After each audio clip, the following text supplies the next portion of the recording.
Terima kasih Datuk Anti Ketua. Saya akan ringkaskan ucapan saya. Saya meneliti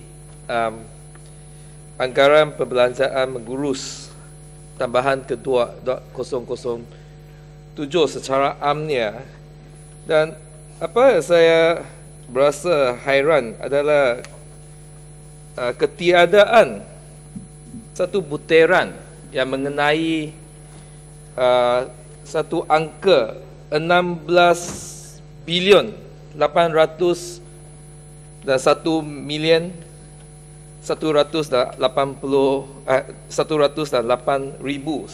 iaitu butiran 12,07,000.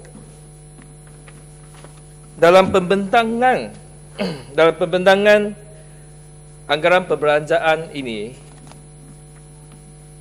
jumlah lebih kurang 18 bilion yang telah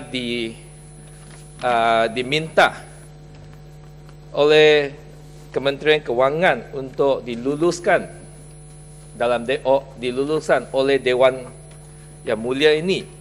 Dan saya telah teliti ada banyak butiran yang mengandungi beberapa milion, yang ada juga beberapa ratus ribu yang telah disebutkan dan telah disebutkan dalam nota penjelasan buku kertas perintah 4.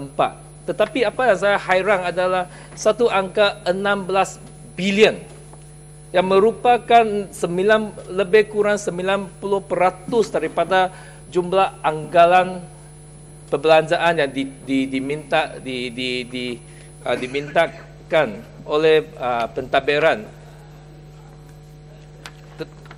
yang tanpa apa-apa penjelasan disebutkan dalam kertas perintah 4A. Oleh itu saya ingin tanya Yang Berhormat Timbalan Menteri, kenapa butiran 07,000 tak ada disebutkan dalam nota penjelasan, tetapi satu angka 9 milion saja yang untuk itu pembubaran, antara lainnya pembubaran Sukom Berhad, telah dimasuki ke dalam nota penjelasan. Saya fikir ini adalah ketiadaan penjelasan mengenai 16 bilion, satu angka yang begitu besar itu adalah melanggar prinsip-prinsip transparansi, ketulusan untuk menguruskan masalah kewangan negara kita. Oleh itu, sebelum kita boleh meluluskan anggaran perbelanjaan ini, sekurang-kurangnya kita harus diberitahu dengan detailnya kenapa apakah tujuan itu 16 bilion yang diminta oleh pentadbiran,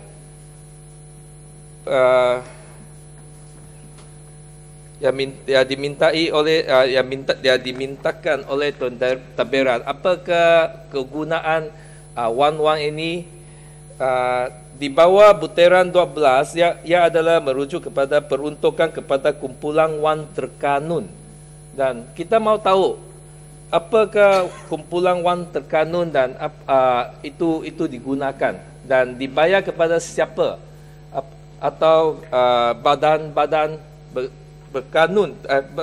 terkanun apakah yang akan menerima wang sejumlah 16 bilion yang disebutkan di dalam anggaran perbelanjaan mengurus tambahan kedua. Ini perkara pertama. Perkara keduanya adalah mengenai kesihatan.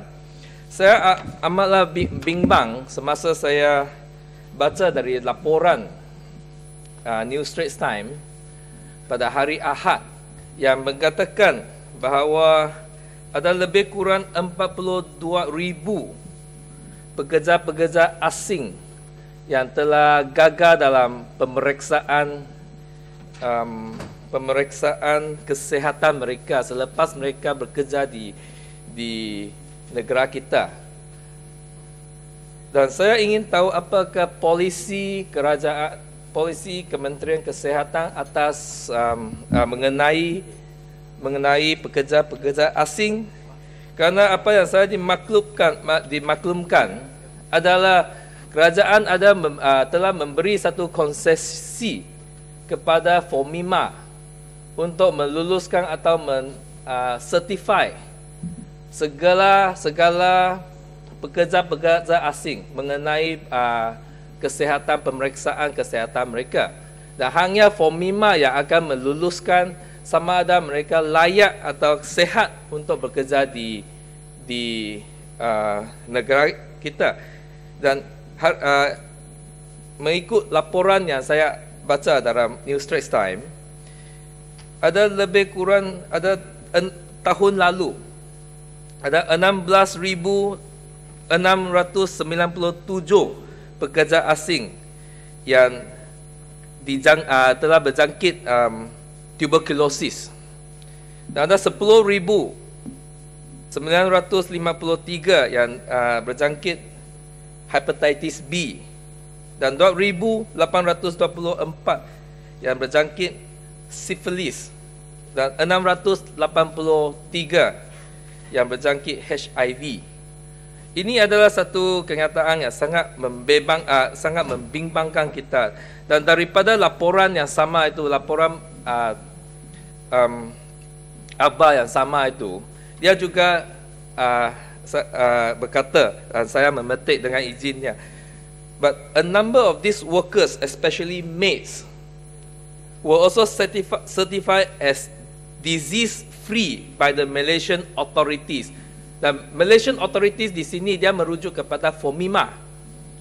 Apa dia kata adalah FOMIMA, walaupun FOMIMA sudah mensertifikan mereka sebagai disease-free, tetapi ada jumlah yang besar yang masih berjangkit dengan penyakit-penyakit itu, yang masih kerja di sini. Dan saya kuatiri tentang polisi kerajaan, kenapa Kementerian Kesihatan memberi satu konsesi kepada FOMIMA untuk menguruskan perkara-perkara mengenai pemeriksaan kesihatan pekerja-pekerja asing. Dan konsesi ini adalah selama 15 tahun.